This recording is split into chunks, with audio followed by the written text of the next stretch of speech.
Voiceover script, AWA Benefits 2026. Word count.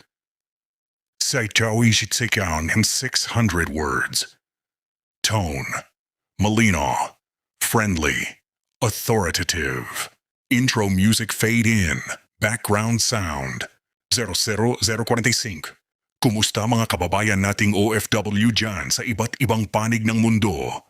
Kung ikaw ay nagtatrabaho sa abroad o nagbabalak pa lamang umalis, siguradong narinig mo na ang OWA. Pero alam mo ba na hindi lang basta membership card ang hawak mo?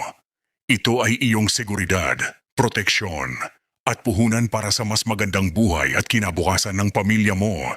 Sa video na ito, ibibigay ko sa inyo ang pinakakumpletong guide sa lahat ng AWA benefits ngayong 2026. Walang kulang, walang paligoy-ligoy para alam mo lahat ng karapatan mo at kung paano mo ito maaangkin. Kaya manatili lang kayo, pakinggan mabuti at siguradong malaking tulong ito sa inyo at sa mga mahal nyo sa buhay dito sa Pilipinas.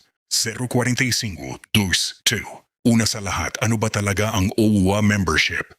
Ang OWA or Overseas Workers Welfare Administration ay ahensya ng gobyerno na nakatutok para sa kapakanan ng lahat ng overseas Filipino workers. Ang membership mo ay valid for 2 years at pwede itong i-renew bago ito mag-expire para tuloy-tuloy ang protection mo. Sino ang pwedeng maging member? Lahat ng registered OFWs na may valid working visa o permit. Kahit anong bansa ka man nandyan, sa Middle East, Asia, Europe, or America, basta legal na nagtatrabaho, qualified ka makakuha ng lahat ng benepisyo. Ang pinaka-importante tandaan, dapat active ang membership mo. Kapag expired na, hindi mo magagamit ang ibang benefits, lalo na yung mga loan programs at insurance. Kaya siguraduhin laging updated ang status mo para hindi ka maiwan at hindi masayang ang karapatan mo. 2 Section End. Ngayon, eto na ang pinakahinihintay niyo, ang mga benepisyo na pwede mong makuha. Una at isa sa pinaka-popular ay ang AWA Loan Programs.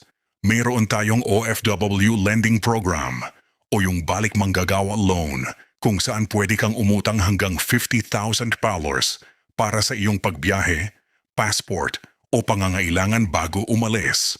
Meron din ang Development Loan Program para sa mga gustong magnegosyo pag uwi dito sa Pilipinas. Low interest lang ito at madaling bayaran kasi alam ng OWA na kailangan nyo ng puhunan at tulong pinansyal na hindi mahirap hulugan. Pero hindi lang sa loan na uubos ang benefits mo.